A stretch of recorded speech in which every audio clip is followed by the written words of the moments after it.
All right. Well, let's go ahead and get going here then. This is what number is this, Elaine? This is Builder Showcase what? No, I don't know. Probably 7 or 8, 9, 7 so or somewhere 8, in yeah, there. yeah, yep. But this is a thing that Elaine has put together here for my members of my chat group. And about once a month or so, we get together and we highlight one of the builders on the chat group. And Elaine, I'll let you introduce it, our special guest here from tonight, all the way over there in India, and I'll let you just take it from here. Sounds good, Robbie. Thank you.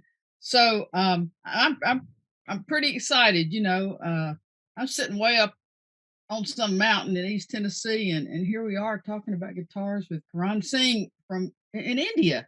And technology is a wonderful thing. And we had a delightful talk on Saturday, and so I'm excited to get things going here and even learn even more. So, Karan, I will let you know that Zoom and YouTube with your videos is just a disaster. So I don't think we're going to be able to play the videos tonight, but we've got the links to put up so people can go and listen to those. Robbie and I I'll tried. put those in. I'll put those in the video description. Yeah, When we edit this. Yep. So they'll be there for people to listen to. But we've got the photos going and get and we'll get going here. So what we're going to talk about tonight, what I found is Karan builds acoustics, and we're going to look at 3 different sizes of acoustics. But you got to start with electric guitars, and we'll talk about those too. And I love it because I said, well, what's the difference in the 2 models that you build? And he said, well, one is it does a lot of things. You can play jazz, you can play a lot of things on it. And I said, what about the other one? He said, oh man, its name is Stone, and it is heavier, hard rock, grunge, edgies. And so when you go watch the videos, you'll see that I just don't picture many people on the forum playing like that, but they might. So go watch that video. I'll jump in here. My son is a big fan of those 2 guitars. I sent those videos of the 2 electric guitars he made. Yep. Fantastic. Oh, lovely. Yep. So I don't know, Thank Robbie. We may have a third classicals. We have the just really the steel strings and the classicals, and I don't know. We may get into having a whole electric guitar audience for it. I like it. That'd be pretty cool. Pretty cool. So, Karan, what I'd like to do is I'd like to talk about sort of how you got started, and we'll talk about your guitars, and then I'm really interested in you talking with us about what's unique for a guitar builder in India, and what's been unique about your experience of, trying to market them and sell them and have a business, but also the materials. It seems like that's a big difference, and some of the things you've done to try to make it be a successful go. So let's start with how'd you get into guitar building? I started off about, how long back was it? Close to about 13 years ago. Just tinkering around with my own instruments. I had a few guitars. Just 1 second, my little rat of a son is running around very excitedly. James, isko bahar leke jana hai. Future guitar builder there. Absolutely. He's 2 years old and he's been asking me when he can enter the workshop. Perfect. So I'm considering this. You always need someone to get going with the broom, free child labor. So right. So like I was saying, about 2008, I found myself. I had a corporate job back then and a little bit of money. Those were the glorious days, And I owned a few instruments, and I couldn't, for the life of me, get them set up anywhere locally. I would take them to whatever the local music stores would be. Being a luthier is not really a thing in India, and serious guitar techs don't exist over here. So it's invariably the process is like you would maybe do in a guitar center. You walk in there, and they'll have one guy who's working in-house just to do some basic repairs and setups. So my instruments went through that several times, never came back feeling better than they went in. So as a result of going through that a few times, I started tinkering around and trying to figure out what was going on, trying to diagnose. I came across the book by Dan Levine, of course, The Guitar Repair Guide. That really helped. And so I started essentially just messing around with my own instruments. And as a result of that, they strangely enough started playing better. And I had some musician friends who I used to gig with once a week or once every couple of weeks at a local bar. So they played the guitars, and then I had my guitarist coming in. I had my bassist sending me his instrument. So it just kind of picked up from there. And once these repairs went on for about a year, 2 years, then I just started getting calls from folks I didn't know saying, I've played so and so's instrument. Could you please fix mine? Could you take a look at this? And it kind of grew organically from there. And my mind kind of started opening up, thinking about things like how tough could it be to build a guitar? And so I ended up buying Campiano's book and reading it several times and realizing that I didn't understand most of the things that were mentioned in there, because I knew nothing about woodworking or hand tools, nothing. I had zero background in any of this. So it was a fun process. Over a period of about, I think, 8 months, I started building not just an instrument, but started building the things required to build an instrument. It's starting with a workbench, which I didn't own. So it went right up from the ground up. I had some space in my basement, and over 2 years, that kind of got converted into a small workshop. And yeah, the first guitar worked. I built a Dreadnought using Robbie's videos and another gentleman in Australia, so Chris Winnie. So between the two, someone presented me his DVD set, and I'd just come across Robbie's stuff at the time. So it was like a mix of the two. And from there on, it just took off. After the first one got built, I realized that this is something that was meaningful. It was also fun. I thoroughly enjoyed the process of building an instrument. And all of a sudden, my corporate life did not seem as exciting as it once did. So about, fast forward to 2014, my older son was born, and at that point I decided I wanted to just be home. I used to travel quite a bit. I was traveling a hell of a lot on work. So I decided to give this career or change in career a serious shot, because I wanted to work from home as much as possible before COVID hit, clearly. So this whole work from home was kicking off back then.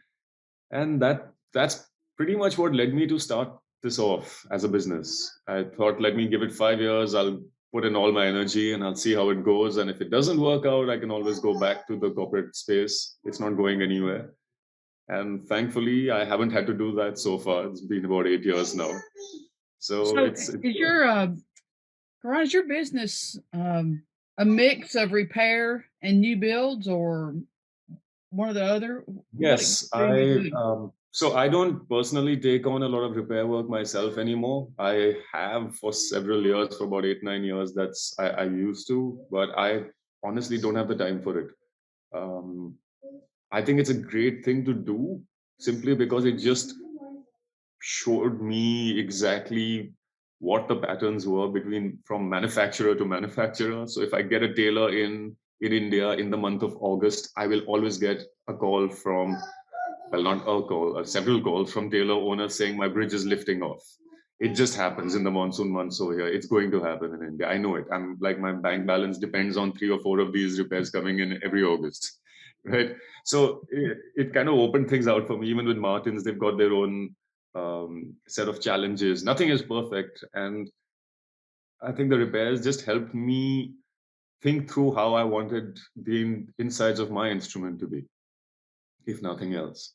So one aspect of it was that I'm not scared to make a mistake when I'm building an instrument, because more often than not, it can be fixed. And the other half of it was this, just to see what's going on through the minds of the people who are putting these instruments together.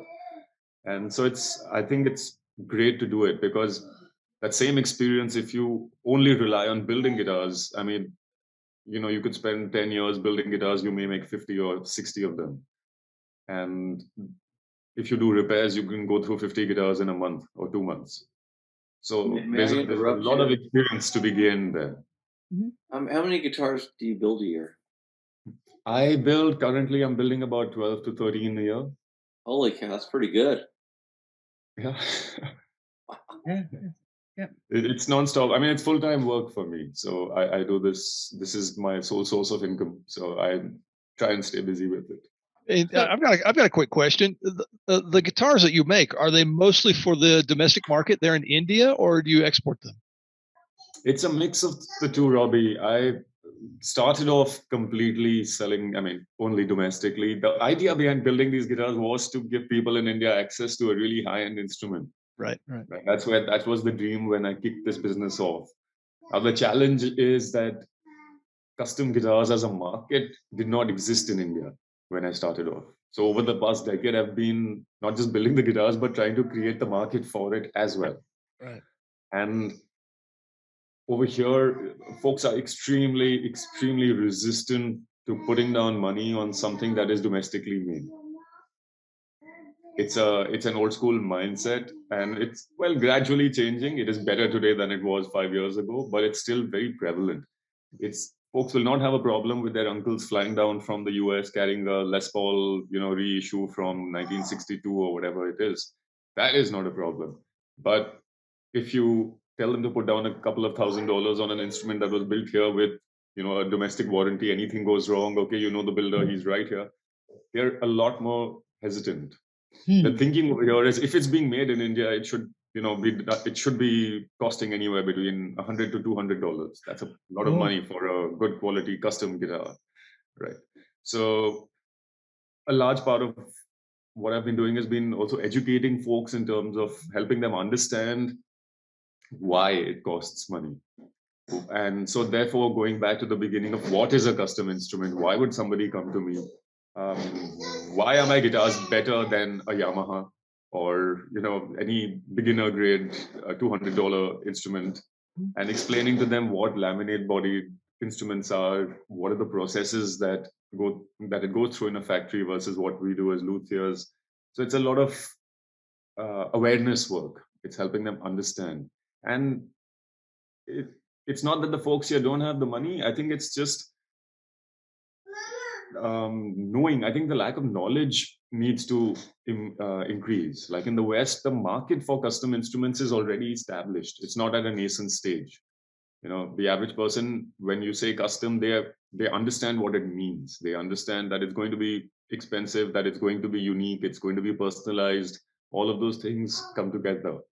Over here, that's still at a very nascent stage. So it will take another couple of decades, I'm assuming, but at least it started because it did not exist 10 years ago when I kicked off. Sounds like you're fighting an uphill battle. Yeah, but as a result of that, I've also started discovering more markets. So while I started off trying to sell only in India, now it's the US, Europe, China, all those markets have opened up. Because at the end of the day, I have my back up against a wall. I need to build. I don't have the luxury of sitting back and saying, okay, this year I've done 2, not a problem. It's a hobby. It's not a hobby. This is I have to make it work, like with anything else. That's my business. Right. So then you find ways to make it happen. And I've been fortunate enough to have my instruments very well received in the West. So, now after doing this for several years, there are guys like T-Nag, the North American guitar, or Eddie's guitars, or these, the boutique stores. Now they've started opening up to guys sitting in India building a guitar, which for them is also, at some level, it's unfathomable. Because when you say India, you don't really expect custom guitars to go in, along with that. So it's been an interesting journey there. So, Karan, let's start looking at your guitars. So, we're going to start with your OM. If you want to talk about it and its design, I'll start screen sharing so we can look at some photos of it. It'll take me a bit to get it up, but the floor is yours. Sure. So we're starting with the OM, yeah? Yes. All right. So this essentially started off, the version that Elaine's going to share right now is a redrawn OM, let me put it that way. It's been redesigned about a year ago. And it started off several years ago as a basic Martin-shaped OM with a little bit of variation on the inside. And over the years, I've kind of refined the curves, try to make it more rounded. I like curvy things. And again, like regular OMs, this is an instrument that's very well balanced. I think it's a great option for musicians looking to strum or fingerpick, and it makes for a great recording guitar, simply because it's extremely balanced. So this isn't the instrument that I recommend to folks who are playing only to themselves, and looking for a super warm, super heavy low end. But this is the instrument that you would want to maybe gig with or do a live performance with, because it'll require the least amount of tweaking anywhere. Yeah, so that it's a fairly regular sized OM. This particular one is in German spruce and spalted tamarind. The back and sides are spalted tamarind. It's a domestic hardwood, and it's Beautiful. beautiful stuff. So this is something that I started experimenting with about a decade ago, and at the time it wasn't a wood that folks in the West knew anything about. It's fun to see this, kind of spread, because now today I know of several luthiers in the West, some who are hobbyist luthiers and some who are really high-end ones, and they've all kind of seen photos of this. They've sent me emails asking me about what it's like to work with it, and they started using spalted tamarind now, which I think is lovely because it's a fairly sustainable species and it's not very difficult to find. And it's definitely better than chasing, the all elusive high-end rosewood sets. So I think it's a nice option to offer people. It looks unique, sounds great, and it's just something different to put out there on the table and offer your clients. Is it typically that spalted? Well, maybe not as spalted as this, but it, like with everything else, there are sets and then there are sets. So you're going to take your time and look for a set that really gives you the vibe that you're after. So you can get a much simpler set as well. Yeah, My client for this particular one wanted something really, really special.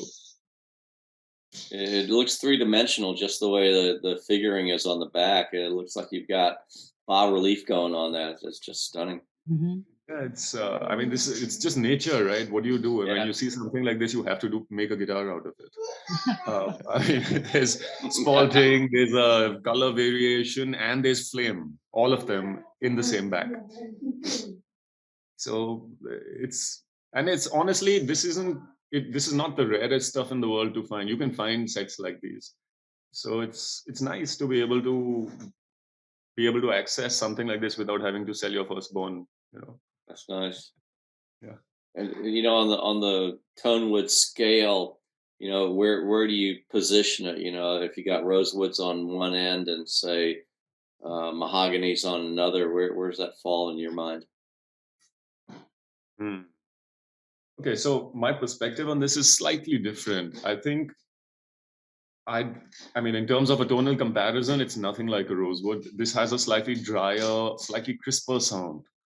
Tons of sustain, but it's not the overtone monster that I can create out of a good set of rosewood, right? So when folks come to me asking for something that is uber resonant and uber, filled with little fluttering overtones, this is not what I recommend.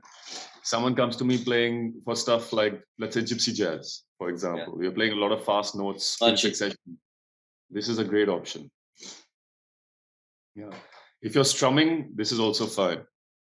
Yeah. If you're playing fingerstyle pieces that require incredible sustain and note separation, this may not be the set that I will recommend for you. Yeah.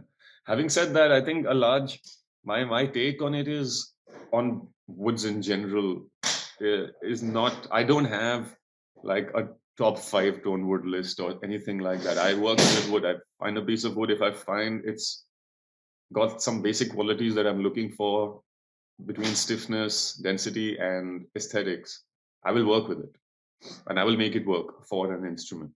That isn't a challenge. I think a large part of it is attributed to, or the wood sounds like this. Yes, the wood is going to sound however it's going to sound. They all have their own little peculiarities or unique characteristics. But having said that, there's a lot that can be done with each set in order to enhance or control certain tonal characteristics, right? And the way I do it is I just want everything to open up as much as possible. So if it's a piece of spalted tambourine, sometimes they can feel a little spongy because it's spalted, right? So if the set feels like that to me, then I will seal it differently. I'll seal it with thin CA in order to stiffen it up instead of just treating it like a normal back, right? And then there are certain sets which don't require that. But the idea as a builder is you take stock of what is going on with that piece before you start building with it. So at no point do I look at it and say, oh no, this can only be used for one particular style. No, it may be better suited to something, but you can always make it work as long as you understand what you're trying to do with that piece. I hope that makes sense. No, it makes a lot of sense, and it's just stunning aesthetically, and to be able to, get some tone control to that extent, it's fantastic. Thank you. Let's move on to your Mod D, and I think I've got a couple of pictures of it here. So talk about your Mod D. Right. So in 2018, I'd gone down to the States to spend some time with my mentor over there. He's in Arizona. This is Jason Costel. He's a student of a protege of Irvin Somoji's. So I spent a fair amount of time there studying voicing and also workshop processes. So it was two things I wanted to do. One was to understand how to make my life more efficient while working as a one-man shop. And the second was, what is this magic that Irvin Somoji does? I've read the books and I've seen his videos and all of that, but what is this? What's all the hype about? Right. And I played Jason's guitars at several guitar shows in the past. So, I mean, I know clearly whatever it is, he knows what he's doing. I don't know what he knows, but I know that it works. So the idea was, let me see if I can understand the philosophy behind it and how exactly do you try and control what your guitars sound like. So if I make 10 of them with different species of wood, they should all 10 of them should sound like mine, right? Not sound the same, but sound like mine. Yeah. So there's a consistency with certain qualities, not necessarily the voice. The voice is, it could be deep, it could be trebly. That's the quality of the wood. But how do I get the resonance to a certain level? How do I get the projection sounding a particular way? There are an overall feel that you get from the guitar. So I went there and spent a lot of time with him, and as a result of that entire training session or mentoring session, I came back and I designed this guitar. This was inspired by a model that he makes called the MDW.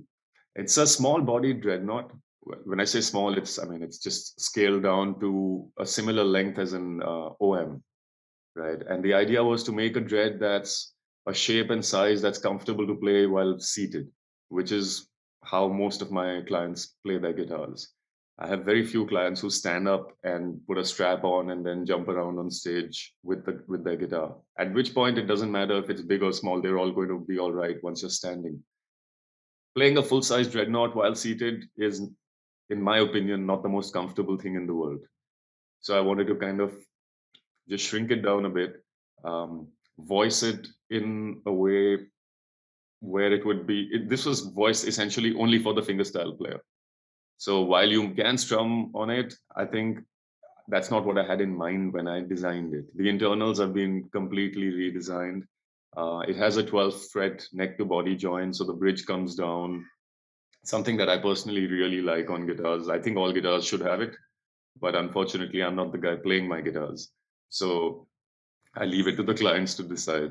So that's got a 12 fret to body joint. It's a very warm sounding guitar, extremely responsive. It's very, very lightly built and scarily so. But How it's deep is it? been, I'm sorry? What's the body depth? Body depth is about 4.25 inches at the tail and about 3.75 at the heel. Ah, you did good. You shrunk it. Yeah. Mhm.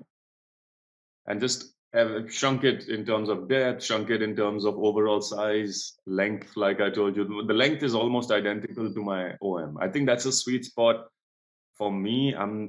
Because I'm personally not a fan of huge guitars. I like seeing them. I'm just not a fan of building them. I'm making jumbos, making full-size dreads are not something that I'm particularly excited about.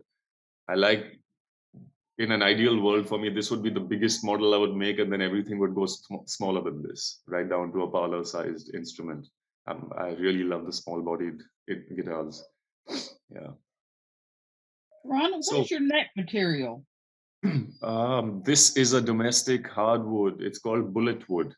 It grows locally over here. It's literally like, I think in the US you've got something called ironwood. Those- Am I correct? So Yeah. in terms of Yeah. density, this is very, very similar. It's like a rock to cut. It's not as heavy as ironwood, but it is very, very strong and solid, this stuff. And I found a couple of planks that were very highly figured. And I started building this guitar. I wasn't planning to use it initially, but this was built for an exhibition last year, which never happened because of COVID. There was a show in Germany called the Holy Grail Guitar Show. So I wanted to put together something that was pretty different from what I had done in the past. And so I brought this, I wanted the whole thing to be like a light and dark combo. And I don't have access to maple over here. It's tough for me to find maple. I mean, I can get furniture grade maple, but not nice figured sets, not something that I would particularly want to use on an instrument. So I found this plank lying around, and I thought it kind of went well with the ebony and the bear claw combo. So I had that light and dark theme going, and then the neck. If you look at both the photos, you've got jet black on the fretboard, and then a slightly lighter shade at the back of the neck. And I try to match all these adornments. So the rosette, engraft bindings, and the backstrap are all in African blackwood, not blackwood. Sorry, what's it called? Bloodwood. Mhm. And just to bring out a kind of different look from my usual work, which is ebony bindings. I'm a sucker for ebony, so 99% of my instruments all go out with black everywhere. So for me, this was a departure.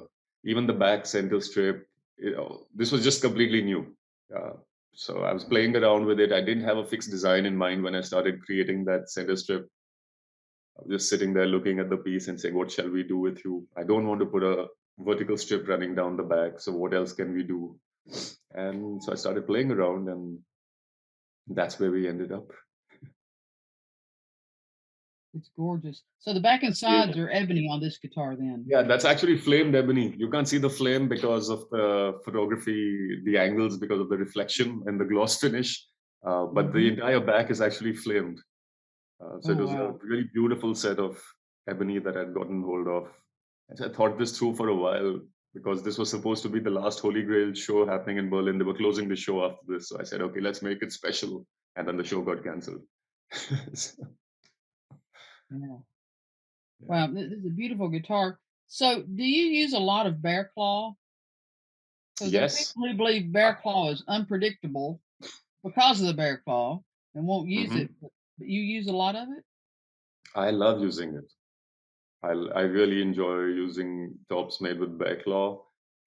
I will say this though, it will start off as a completely aesthetic decision, but I Mhm. do sometimes change my mind once they've been thicknessed. So by the time I come down to, the ballpark thickness that my instruments are usually at, uh, depending on which way the bear claw is going, some Mhm. pieces tend to be ridiculously floppy by the time you come down to thickness, right?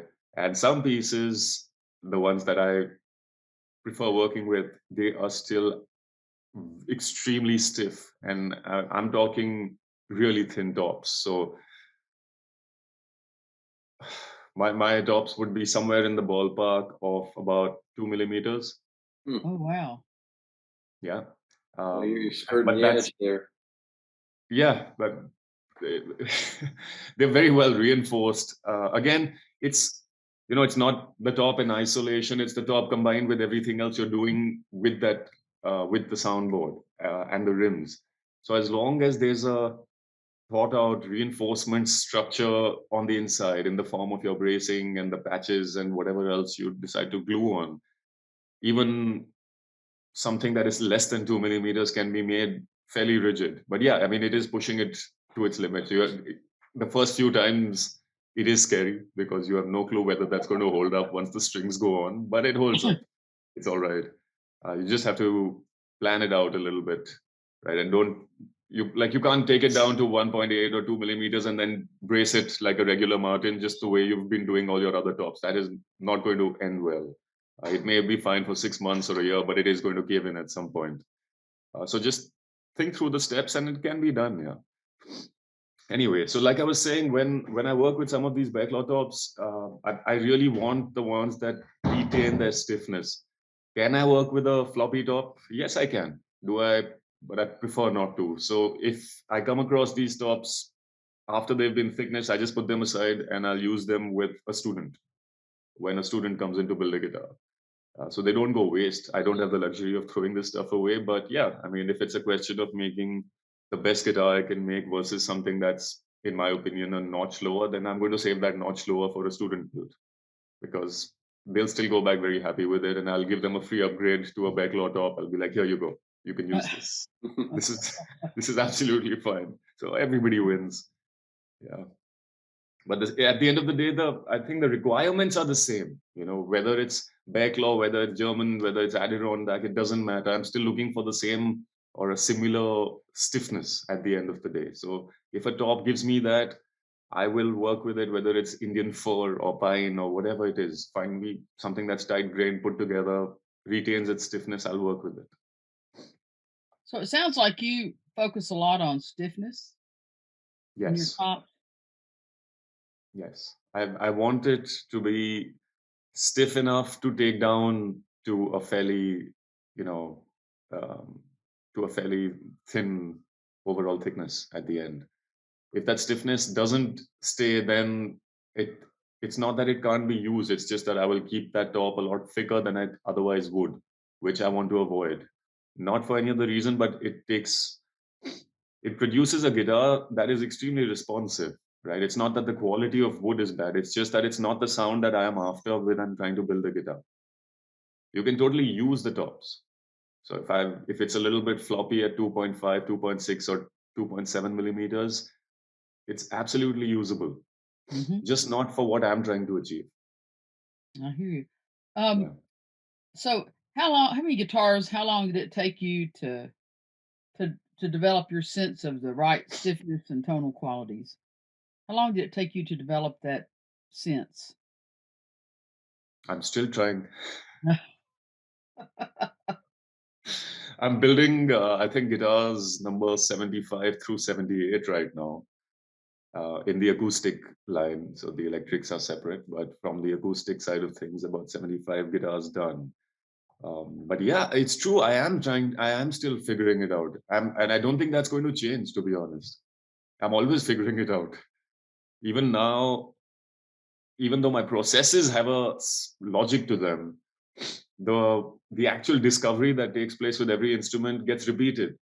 So I'm never sitting around saying, oh wow, okay, this worked, so let's just stick with this. It's always about what can I do different on the next one. I'm taking down notes, listening for various things, feeling with my fingers, and then once I'm done with my using my senses to figure out whether I'm happy with it or not, then I start measuring the thicknesses and things like that. I don't work to a thickness or a number. I check those after I'm done, just so for the record. Reflection testing when you're doing your tops until you're done. Yes. So you've got enough sense of feel and experience with all the guitars that you built and the sound that you're after. You can pretty much get close to where you want to be with your experience and library of sound, if you will. And then exactly. As an aside, you'll go and do all the physical measuring to see where you land.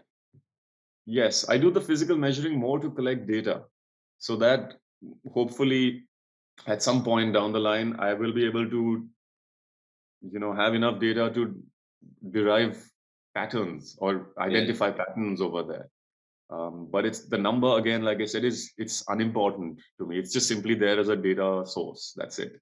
I'm not a data-driven human being by nature, so I work just like Robbie shows in his videos. That's one of the reasons why his videos clicked with me, because the way he explains it is, to me, it made a lot of sense.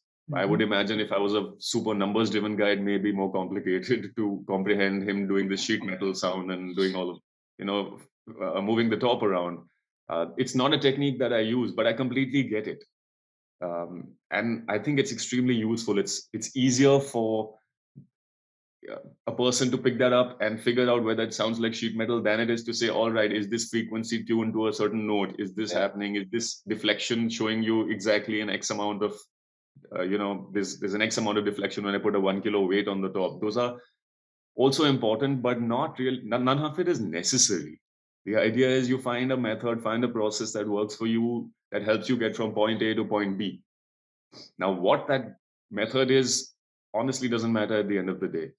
As a teacher, I think it's very important to break it down in a way that the slowest person in your class should understand it, right? The slowest learner, and which is fine because everyone's going to have a different speed of learning. And I love the concept of dumbing down teaching, in the sense, don't make it more complicated than it needs to be. There's a certain objective to this process. Yeah, voicing isn't the be all and end all of building a guitar. It is just one step. You're going to do it, you're going to move on, you're going to get on to 10 other things. And there's an excitement associated with voicing because it's been romanticized as well. And it's great fun. Don't get me wrong, I love doing it. But at the end of the day, it's a romanticized process, right? It's no more or less important than sanding the rims. When you're putting the radius on, you don't get the radius on right, your top and back will not sit right. It's as simple as that. It's already complicated enough just out of the box without throwing a whole bunch of more complexity into it. Yeah. So I'm a fan of simplifying, man. I really am. Let's talk And about then if the someone, parlor. I'm sorry, I interrupted somebody. Yeah. So I was saying, so if someone asks, if I'm with someone who wants to know the next step, then I'm happy to go get in depth and get into a conversation about why we're doing stuff a particular way. But other than that, keep it simple. Yeah. Oh my God. Let's talk about. We have this parlor, and then the next one is a second one here. So let's talk about these two. Right. So this is my model called the Little Bigfoot. It's my Parlor model based on an O-sized guitar. As I mentioned earlier, I really like small-bodied guitars. I think that they don't get enough respect in the overall scheme of things, because a lot of folks haven't played a really properly built one. Parlor guitars can be built super light compared to the bigger bodied instruments, just simply because the surface area is so much smaller. So, for example, if you're making parlor guitars and you're trying to brace them the way you're bracing your OMs, it's already built like a tank. So you can take that and really remove a lot of material from it, both in terms of thickness of the soundboard and in terms of the bracing. It doesn't take a lot to drive something this small, and the tops will hold up because they're much smaller. So the bigger your top gets, the more loose it gets, right, at the same thickness. So what I personally like about parlor guitars is that they're really small, they're comfortable. I find that my clients who own these, they tend to pick them up and play them a lot more often than they do with the bigger guitars, just because they're always lying around and they're just super comfy. Yeah. I think they can be made to sound very well balanced and extremely loud for a lot of folks who are hesitant, and they think that because it's so tiny, there's not enough projection and volume coming out of a small guitar. Bigger is better. I don't agree with that necessarily. I've played parlor guitars made by guys and they managed to get an incredible bass response. copious amounts of volume and sustain, enough to fill up a room as it is, unplugged. So I think it comes down more to the question more is what set of notes appeals to your ears? Because the overall feel of a parlor is always going to be marginally, I don't want to use the word shriller, but it's not at the same frequency that a dreadnought would be, for example, or the overall balance, right? But I really, really am partial towards them. I think they make everything better. Gorgeous guitar. What's the wood? That's not Purple Heart, is it? It is. It is Oh, purple. jeez, that's awesome. I love working with purple art. It's one of my favorite species to use. I think it's tough to work with, but I mean, it's purple. I can't say anything more than Beautiful. that. That's on my hit list down the road is a Purple Heart guitar. I just love the way it looks. Just get ready for a lot of sanding, just a lot. And Your tools are not going to be happy. Your hands are not going I to be hate the happy. bind. Just the binding is enough trouble you with Purple Heart. Imagine putting Yes. the whole body out of it. Yeah, it is. It is one, and this is another species that's going to give you as much pain when you work with it. But again, it comes out quite spectacular once it's done. So this is beeswing eucalyptus. Cool. And you can see all the figure on the back and the sides. This smell is good? another species that is just, it's tough to work, man. But it's really easy to get your hands on eucalyptus because it grows literally everywhere. It's not expensive. Finding figured sets is pretty straightforward, actually. Most trees will have figure in them. And I think it's worth a shot. Just make sure you get a properly dried set. It's definitely worth trying out. The cool thing with eucalyptus is, like a rosewood, you can use it for fingerboards, you can use it for a bridge. It's a very, very hard wood, and it's very wear resistant. So if you wanted to use them on other parts of the guitar, you can. Just no soundboards. Anything apart from the soundboard, you should be good. That's gorgeous. So now, though you are using more than spruce for soundboards, what are some of the soundboards you've used? Woods for soundboards. So yeah, I mean, so apart from the standard spruce family ones, which I've worked with pretty much all the spruce types that there are. Then there's this particular one is an Indian hardwood. It's called Indian red cedar, but it's closer to a mahogany in terms of its characteristics. It's a highly porous hardwood that grows here, and it's really lively. I prefer it to the mahoganies that typically come from the West, and like a mahogany topped Martin, like an OM or triple O. It's got a similar vibe, but this stuff I find to be a lot more lively. Like the stiffness to weight ratio is just ideal to make guitars out of. It can be used to make the back and sides as well. I prefer using it as a top whenever someone wants a slightly more muddy option, playing a little bit of blues or something like that. I think this is a fantastic option to put out there. When note separation and clarity are not your primary concerns, this is a great option. If you want those two elements, then this is not the best option. Yeah. But it's one of those things that you experiment with. We're India's home to about 400 species of hardwood, right? And the only ones folks talk about are ebony and rosewood. So a, a large part of what I do is, make instruments with stuff that folks don't know about or may not have seen or maybe have heard about but haven't really experienced, and then bring them to shows, bring them to all these the boutique shows that happen, and have musicians and store owners try them out and say, all right, these are other options. These are all sustainable. Like eucalyptus, for example. I mean, come on, they grow in. It's like a weed the way it grows, right? So why not use it? They're being logged any which way, and they're a whole lot easier to get your hands on as compared to a rosewood. But give it a shot, try it out. The idea is to build with it, and more often than not, I think builders will be surprised because there's so much dogma around what works as a back and what doesn't work as a back.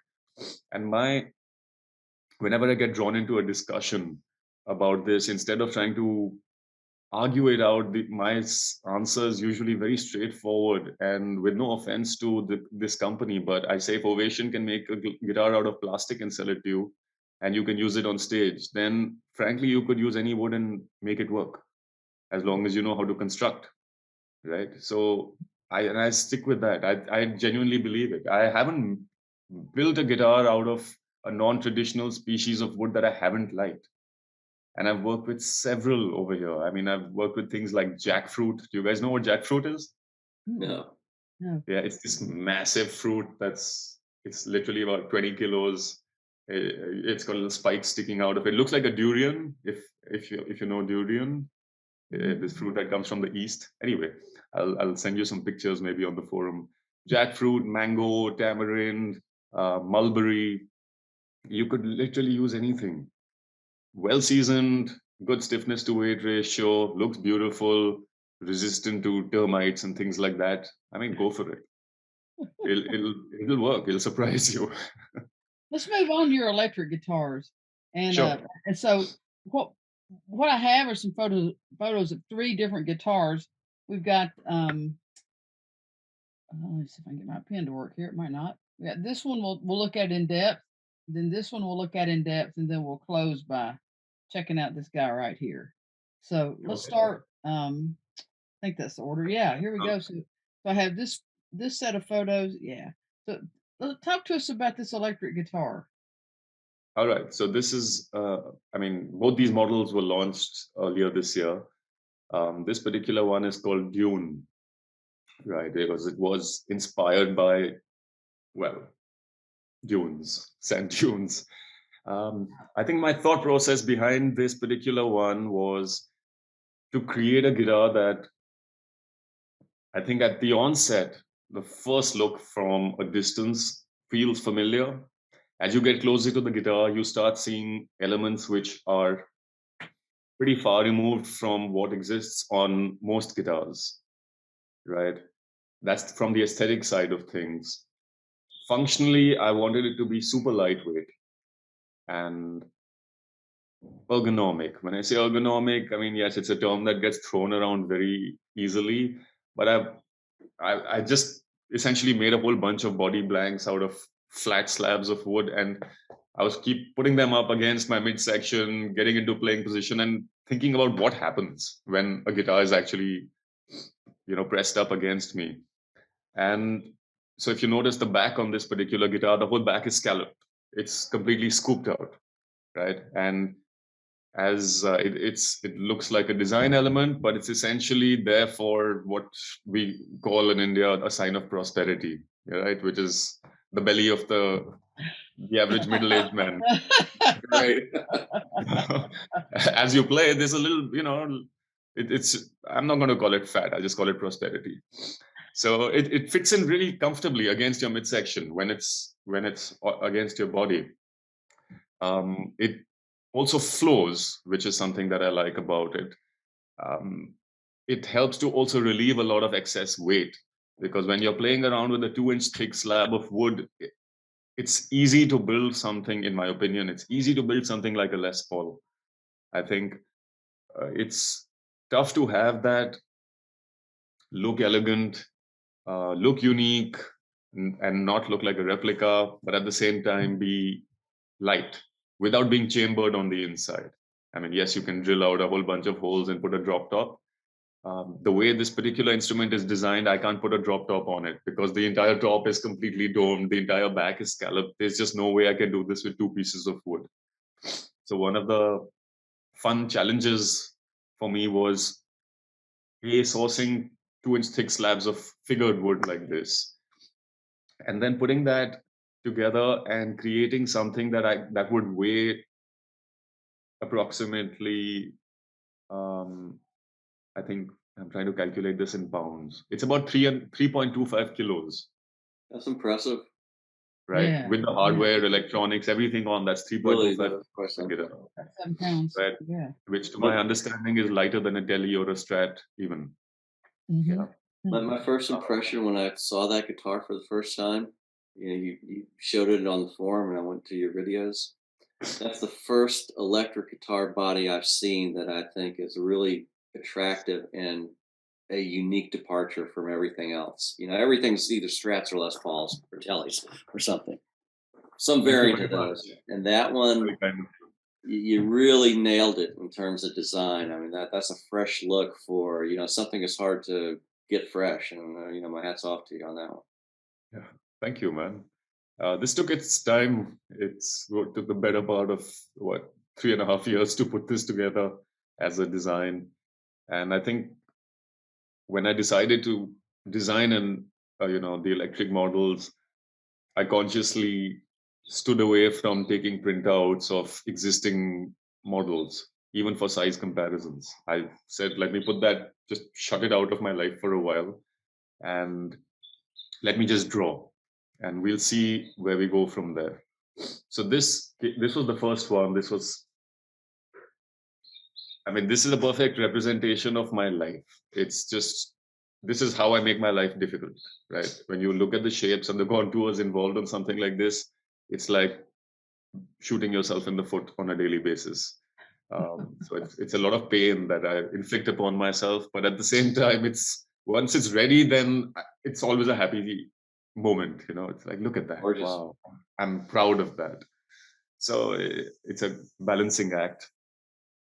So anyway, the wood that's used in this particular thing it's another domestic species. It is locally called Shivan, and it's very, very highly figured. In terms of properties, for those who have worked with in the West, I think the closest would be white limba. If you've tried it or seen it, have you ever worked with limba?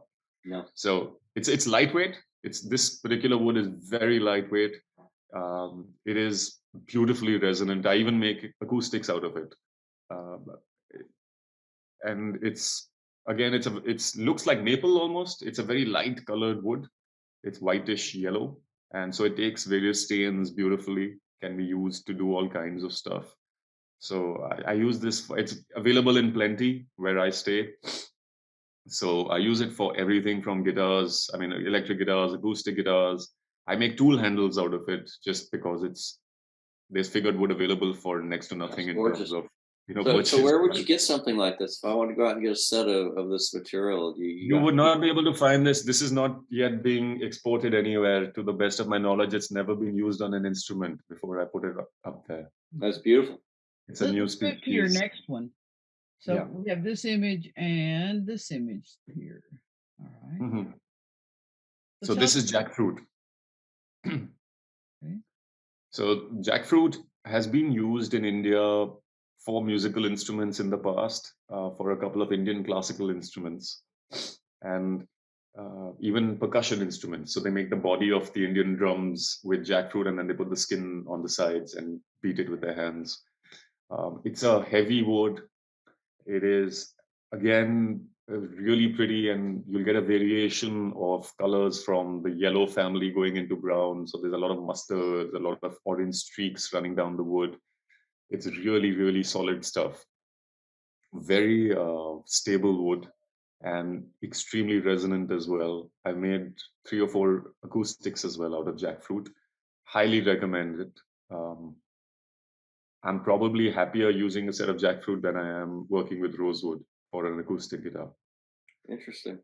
Yeah, so that's how highly I think of it. But again, my opinion, I really am a big fan of this species. And once again, it's available in plenty. Jackfruit grows all over the place over here. So it's something that is easy to find. It's sustainable. It grows fairly fast. So why not? Yeah. This is a variation of the Dune model with a built-in trem system. The change that I had to make on this particular model was the back. I couldn't be scooped out because of the springs of the tremolo system. So as a result of that, this has a flat back. So it's a little bit more chunky feeling compared to the earlier one. It's a little bit heavier. But the guy was really keen on a trem system. So here we go. All right. Yeah. So the last guitar we're going to talk about is this design. Right. And I've got this set of photos, and And this again shows a close up of it and also your headstock. So tell us about this guitar. Okay, so this model is called Storm, right? Um, I think the thought process behind this was again to have something that would be usable and favored by folks looking to wreak havoc on stage.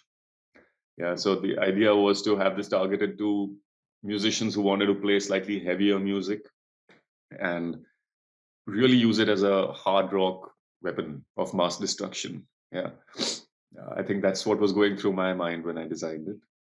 And once again, if you look at the woods being used on this model, so the drop top on that, does that look familiar?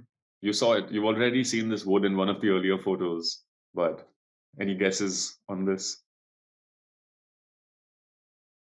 Come on, Robbie. You can do this. I'm looking at it, but I can't tell. So this is eucalyptus as well. Oh, eucalyptus. Yep. Oh, Okay. man. From the earlier Parlor guitar that Are you adding color to it? Yes, I just stained it. Okay. And Yeah, that's what threw me off. Yeah. So the natural color of eucalyptus is like it was on the acoustic. It's like a pinkish brown. And yeah, I think it lends itself well to black and brown stain. Mhm. So the guy who wanted this particular guitar wanted everything black. So this is me trying to be as, I'm trying to stick true to the brief without really literally painting everything jet black. So I would stay in it, rub off a little bit because I wanted that figure to, pop out of there.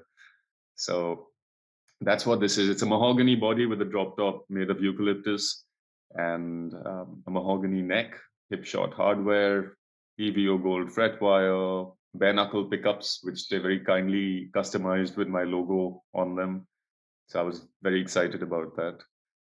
And also, side note, if for those of you who make electrics, man, bare knuckle makes some of the most incredible sounding pickups I have heard in my life. They are just a world apart from the other big names. Definitely give it a try if you're looking at making high-end electrics. They are extremely expensive. That's why I mentioned high-end electrics. Or if you want to make yourself a guitar, but their stuff is superb, absolutely. And what was the name again? Bare knuckle. Bare knuckle. Bare knuckle. Yeah.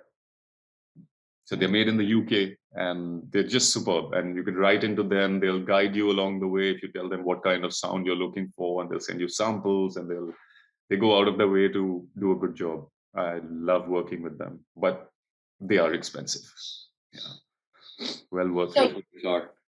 So are most of your electrics built for a client? Or are you building them and then sending them to shops and they're selling them? I don't build anything without a client. Okay. I've tried it in the past. It's not that I couldn't do it. It's just that I end up having people pick them up and say, "Oh, I really love this." But if the profile of the neck had been a little bit different, oh, if only this fretboard had 3 inlay pieces, if only this had been different, and at the end of the day, then I end up rebuilding it as it is. So I figured it's easier for me to show folks videos, clips, or put them in touch with clients in the same city and say, why don't you go and try out the guitar? And if you like it, I'll make you one. But it's easier for me to just build from the ground up because literally everyone who comes in has their own idea of what they want, which is great. I mean, that's the whole point behind doing custom work. So while I may not do design changes for clients, I will do material changes. That's not a problem. So there's tons of options as far as the hardware and the electronics and the woods being used. But I will not sit there and do a Telecaster or a Les Paul or whatever that it is. That is something that I've been very clear about. Just simply because it takes so much effort and time to make these things. And then the first reaction I get from anyone is, "Oh, that's a really cool looking Strat." Like, man, I put in 3 months of my life into this, not for it to be called a cool looking Strat, right? If Fender's going to get the credit for it, then it defeats the purpose. So I think that's Karan, where do you see your luthier work heading in the future? Where do I see it heading? What do you think's next for you? I think my focus is on a couple of things actually. One is in the West, I'm trying to now get on board with more of the boutique stores simply because it makes my work a little bit easier at the back end if I'm dealing with a representative rather than a direct client. I think in terms of planning out, the conversations we have are all 2 years in advance. It's fairly straightforward. So I can build a pipeline of work. I can get my stuff for me to prep my work when I'm dealing with shops, just simply because the specs list is pretty spot on from day one. They know what they want. They deal with the clients. My job is simply to build something, send it across to them. The trade-off on that side is, of course, they're going to take a commission for it, which is fine. They earn that commission because they also find the clients for you. But it makes my back-end work so much easier because I can prep 20 tops, 20 rosettes, head plates, end grafts with inlay in them. So I can just batch prep all this stuff, which saves me a lot of time during the course of the year. And then I get to focus on actually building the instrument instead of trying to rush through the steps of building that instrument. So I will take 1 month in the beginning of each year and prep all the material I can. Right. So if it's bracing sets, I'll sand down and dimension my braces. I will do the reinforcement patch on the inside of the sound hole. I'll do pretty much everything I can batch process, I will. And then that gives me more free time to spend on actually voicing my guitars, actually making sure the bindings are neatly done or the neck angle is perfect or whatever it is that takes more time. I can then focus on that. Right. So that is one, I think, working with more stores to represent the brand. And that the other part of it is I'm going to be pushing the electrics a lot this coming year. I finally, I've got hold of a good guy who does CNC work, and I'm trying to get the bodies roughed out on those machines simply because it's a huge time saver, nothing else. And I'm still a one-man shop. So it makes, from the production perspective, it makes a lot more sense than trying to hand carve each one of these. There's a lot of folks who enjoy doing it. I personally am not. I'm not in love with carving out electrics by hand. I don't think it's the most fun experience in the world.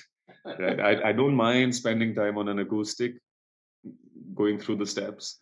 But with an electric, I would much rather have it roughed out and then I take my time, finesse it, make sure the shape is where I want it to be, make sure it's clean, do the finish work, and get on with my life.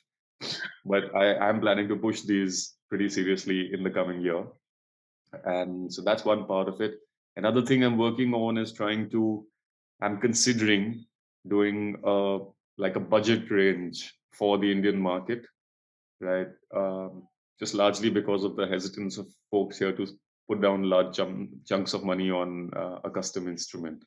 So to have maybe one model which is not really customizable, but in two variations with like a dual humbucker or a dual single coil or something like that, and put an electric model out there, which is for the retail stores in India.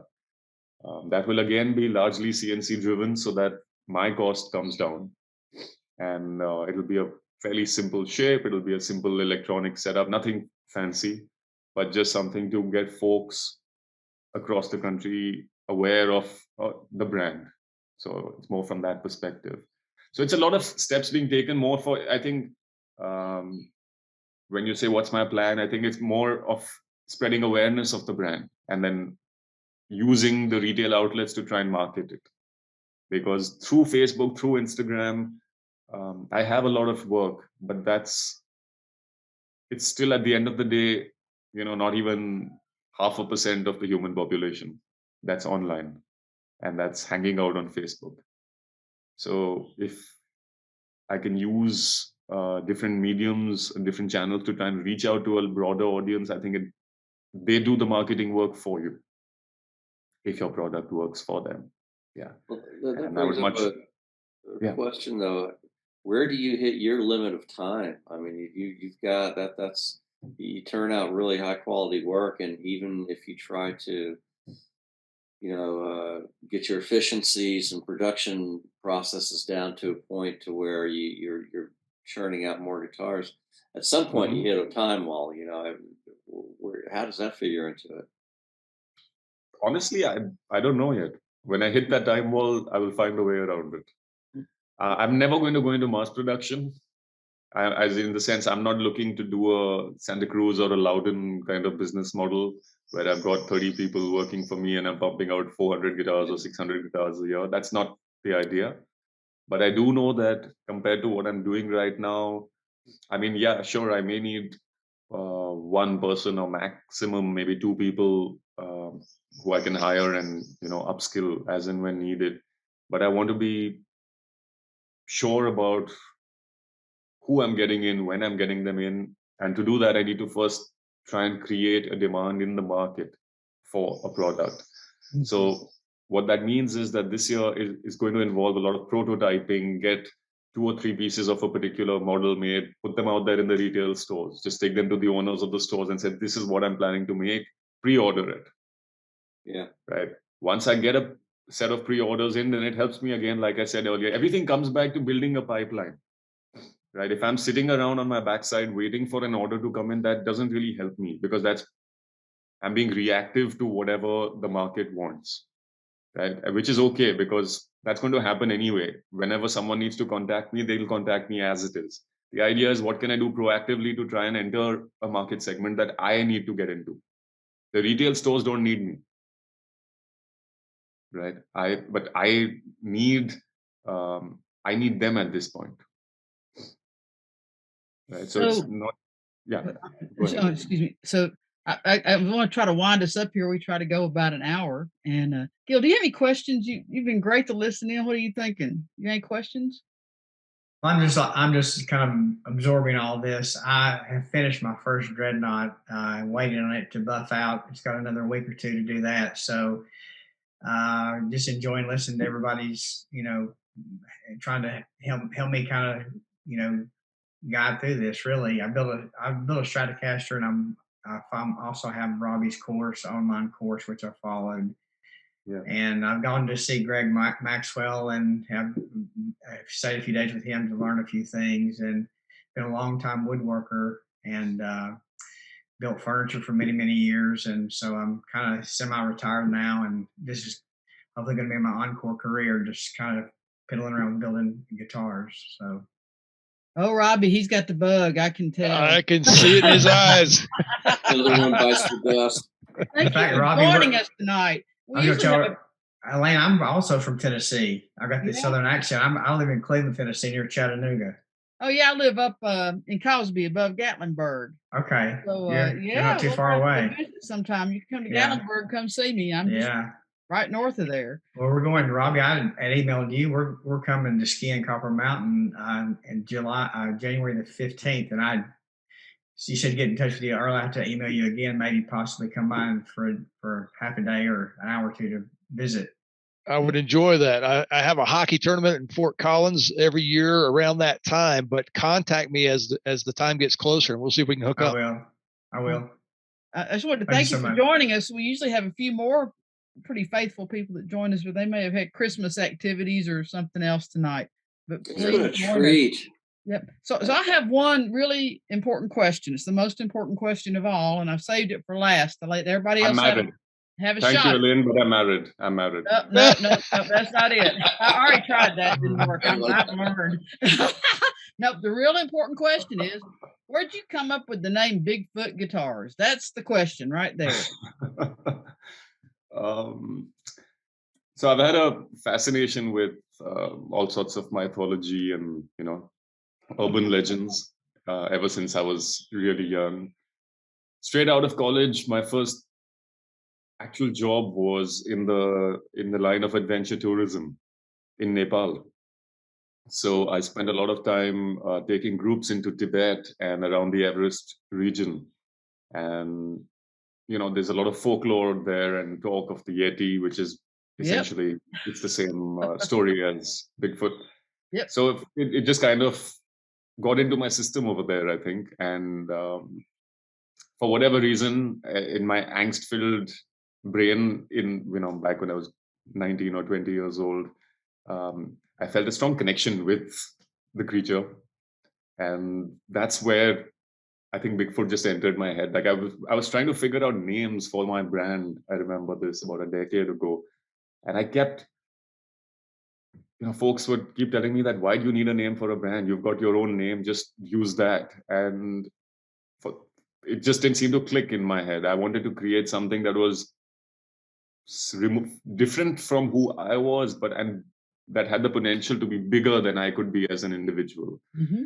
And also keeping room for growth in any way. I mean, if tomorrow I decide to retire and someone else wants to buy the business or take it over, it's a business at the end of the day.